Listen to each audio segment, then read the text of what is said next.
Assalamualaikum warahmatullahi wabarakatuh. Alhamdulillah, sholatu wassalamu ala rasulillah, la haula wala quwata illa billah. Teman-teman pemirsa yang dirahmati Allah, kita lanjutkan kembali pembahasan kita tentang masalah puasa. Syarat. Pada kali ini kita akan membahas masalah syarat-syarat wajib puasa.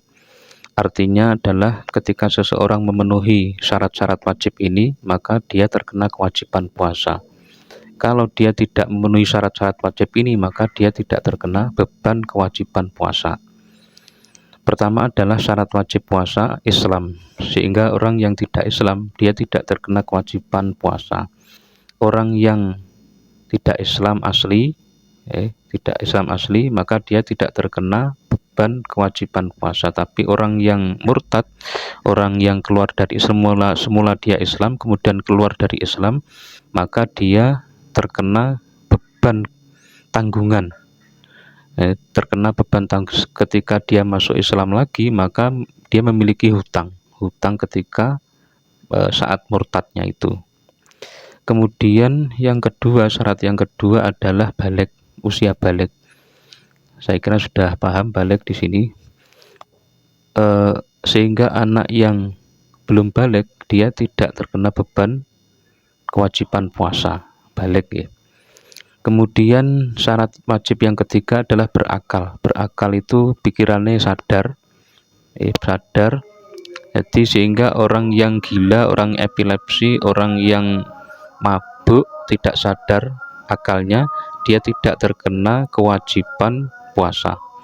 Kemudian yang keempat adalah mampu mengerjakan puasa. Sehingga orang yang sudah sangat tua atau orang yang sakit, sehingga kalau dia puasa tidak mampu, tidak kuat, maka dia tidak terkena kewajiban puasa. Kemudian yang kelima adalah suci dari haid dan nifas. Seorang wanita yang mengalami haid atau nifas, dia tidak wajib puasa, bahkan kalau dia puasa maka puasanya tidak sah. Kemudian yang keenam adalah bukan musafir yang telah memenuhi persyaratan boleh qashar sholat. Orang yang bepergian yang jaraknya itu sudah dia boleh melakukan qashar sholat, maka dia tidak terkena kewajiban puasa. Tapi musafir di sini musafir yang berangkatnya itu sebelum subuh, dan tujuannya bukan maksiat. Kemudian rukun-rukun puasa. Rukun-rukun puasa di sini adalah sesuatu yang harus ada dalam puasa dan itu bagian dari puasa, itu namanya rukun. Sehingga kalau ada salah satu dari rukun ini tidak ada, maka puasanya tidak sah. Pertama adalah niat dalam hati dengan ketentuan sebagai berikut. Jadi niat itu dalam hati, yang wajib itu dalam hati. Adapun melafatkan, misalnya nawaitu shoma ghadin, dilafatkan dengan lisan, itu namanya melafatkan niat, itu hukumnya sunnah, sebaiknya dilakukan. Tapi yang wajib niat itu dalam hati. Jadi suara hati atau kerentek, bahasa Jawa ini kerentek, besok saya puasa Ramadan tahun ini, itu sah. Jadi di dalam hatinya dia sudah kerentek, kalau bahasa Jawanya kerentek, besok saya puasa Ramadan tahun ini, itu sudah sah.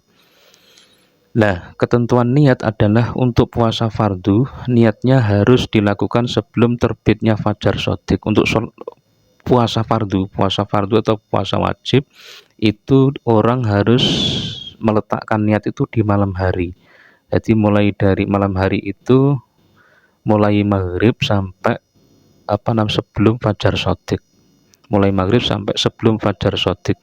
Sehingga kalau niat di luar waktu niku, maka niatnya tidak dianggap, maka puasanya tidak dianggap. Itu. Kemudian itu berdasarkan hadis gitu. Kemudian puasa fardu yang melebihi satu hari, maka pelaksanaan niatnya harus setiap malam. Tiap malam dia harus niat. Kemudian yang berikutnya, ketentuan niat mencantumkan status puasa dalam puasa fardu. Status puasa fardu itu harus ada statusnya, apakah dia puasa Ramadan atau puasa nazar dan lain sebagainya. Dan puasa sunnah yang memiliki sebab, mencantumkan status puasa sunnahnya yang puasa sunnahnya itu puasa apa yang memiliki sebab, bukan puasa sunnah yang memiliki waktu. Semisal puasa Senin, puasa Kamis, itu tidak perlu menyebutkan status puasanya, cukup puasa sunnah. Contoh niat puasa Ramadan yang sempurna sebagai berikut. Contoh niat puasa Ramadan yang sempurna, nawaitu shoma ghadin an adai fardhi syahri ramadhani hadhihi sanati fardholillahi ta'ala. Itu yang paling sempurna.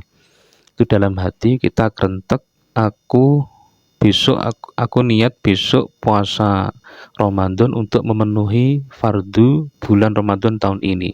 Dalam hati seperti itu sudah cukup.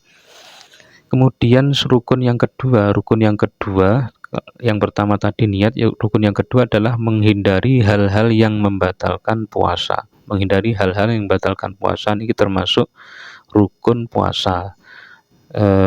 Menghindari hal-hal yang membatalkan puasa, misalnya muntah dengan sengaja, makan, minum dengan sengaja, dan sebagainya. Nanti ada kita bahas hal-hal yang membatalkan puasa. Mungkin untuk pertemuan kali ini cukup, mudah-mudahan ada manfaatnya. Kita sambung berikutnya insyaallah. Assalamualaikum warahmatullahi wabarakatuh.